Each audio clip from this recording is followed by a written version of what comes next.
Assalamualaikum warahmatullahi wabarakatuh.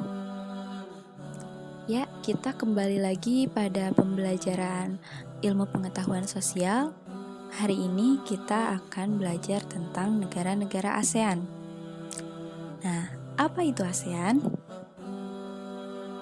Ya, ASEAN merupakan sebuah asosiasi negara-negara di Asia Tenggara.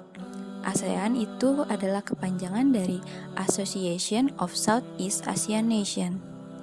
Nah, kenapa dibuat sebuah asosiasi ASEAN ini? Nah, hal itu karena letak dari Asia Tenggara ini merupakan wilayah yang sangat strategis karena merupakan jalur lalu lintas perdagangan internasional. Nah, untuk memanfaatkan kondisi geografis tersebut, negara-negara di wilayah Asia Tenggara ini membentuklah sebuah asosiasi dinamakan ASEAN. Nah, ini adalah anggota-anggota dari ASEAN. Ada Myanmar, Laos, ada Filipina, Vietnam, Brunei Darussalam, Singapura, Indonesia, Malaysia, Kamboja, dan Thailand. Semua anggota ini berjumlah 10 negara. Nah, ASEAN ini memiliki tujuan. Ya. Yang pertama ini mempercepat kemajuan ekonomi, sosial, dan kebudayaan di kawasan Asia Tenggara. Kemudian meningkatkan perdamaian dan stabilitas regional. Kemudian untuk meningkatkan kerjasama yang aktif antar anggota dari negara-negara ASEAN tersebut. Kemudian ada saling memberikan bantuan. Nah, bantuan ini berupa sosial, ya, pendidikan, dan yang lainnya. Kemudian bekerja sama untuk meningkatkan pendayagunaan pertanian, industri, dan juga perdagangan. Adapun kerjasama ini, tujuan dari dibentuknya ASEAN ini untuk memelihara kerjasama yang semakin erat dengan organisasi-organisasi internasional.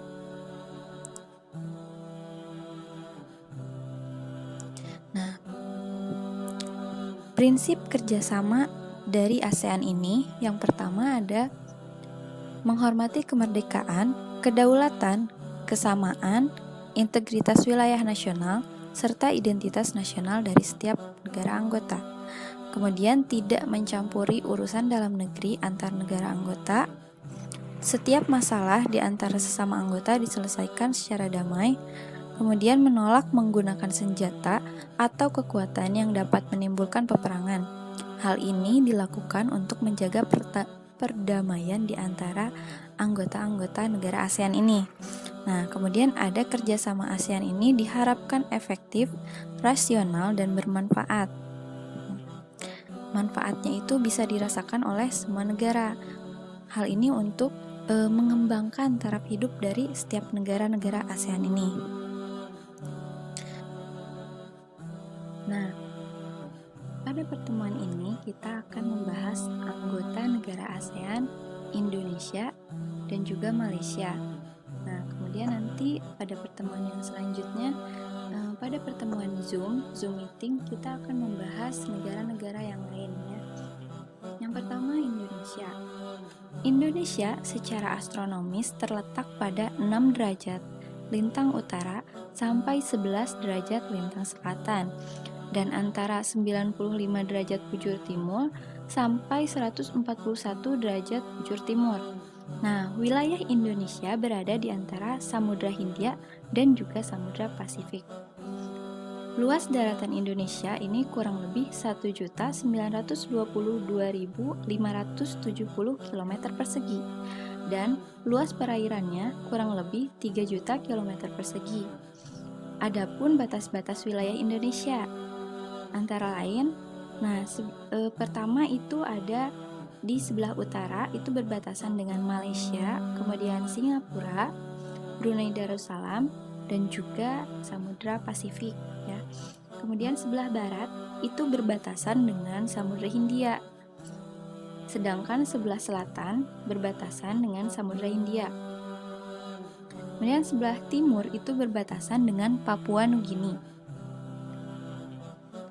Nah, kemudian yang selanjutnya ada iklim. Iklim di Indonesia itu adalah iklim tropis karena pengaruh dari garis lintang dengan curah hujan yang tinggi. Indonesia ini menerima penyinaran mataharinya sepanjang tahun dan banyak penguapan sehingga kelembaban udaranya itu tinggi. Nah, beberapa wilayah timur di Indonesia seperti Nusa Tenggara, Sulawesi, dan Maluku sering mengalami kekeringan.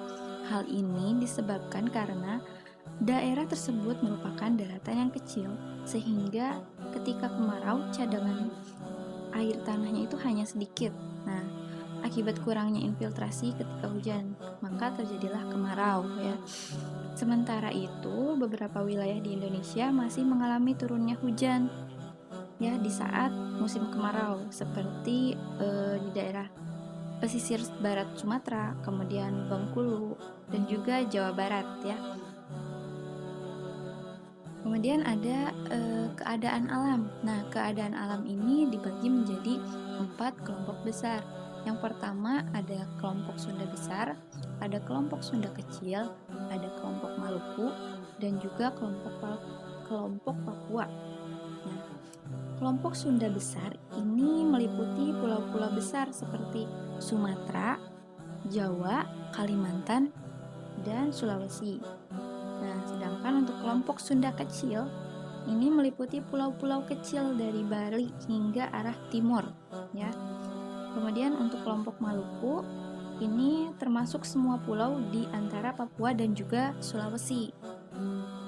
Sedangkan untuk kelompok Papua itu terletak di ujung paling timur negara Kesatuan Republik Indonesia. Kemudian yang selanjutnya adalah penduduk. Penduduk Indonesia berjumlah kurang lebih 250 juta jiwa. Nah, hal ini tuh didasari oleh estimasi data pada tahun 2015. Secara garis besar, penduduk Indonesia ini terbagi menjadi 2 kelompok, ya. Yang pertama itu bagian barat Indonesia yang mayoritas penduduknya merupakan suku Melayu. Ya, sementara itu di bagian timur mayoritas penduduknya adalah suku Papua yang mempunyai akar di kepulauan Indonesia. Nah, banyak penduduk Indonesia menyatakan dirinya sebagai bagian dari kelompok suku yang lebih spesifik, yang dibagi menurut bahasa dan asal daerah. Misalnya seperti suku Jawa, Padang, Sunda, Batak, dan yang lainnya. Kemudian yang selanjutnya ada Malaysia. Malaysia ini tergabung menjadi salah satu anggota negara ASEAN ya.